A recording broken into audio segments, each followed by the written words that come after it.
కేంద్ర సాహిత్య అకాడమీ పురస్కారం పొందిన శ్రీ భమిడిపాటి రామగోపాలం గారి సమగ్ర కథా సంకలనం ఇట్లు మీ విధేయుడు 24వ చివరి భాగం 6/9/20.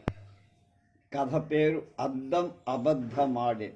జ్యోతి మాసపత్రికలో 1963 జూలైలో ప్రచురితం.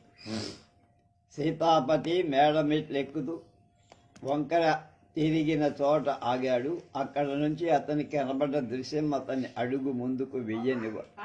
వెంటనే ముఖం తిప్పుకున్నాడు. సీతాపతి కిందికి దిగిపోదామన్నట్టుగా మనిషి తిరిగాడు. రమణమ్మ, అప్పారావు ముందు బిగిపడ్డారు.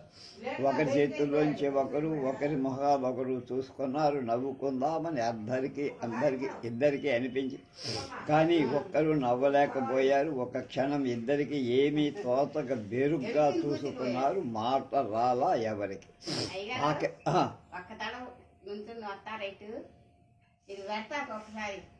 వస్తా నేను గరికి కూర్చుని పోయారు ఉన్నారు. మళ్ళీ గరికి వెళ్తారా నేను ఫోటోలు డబ్బులు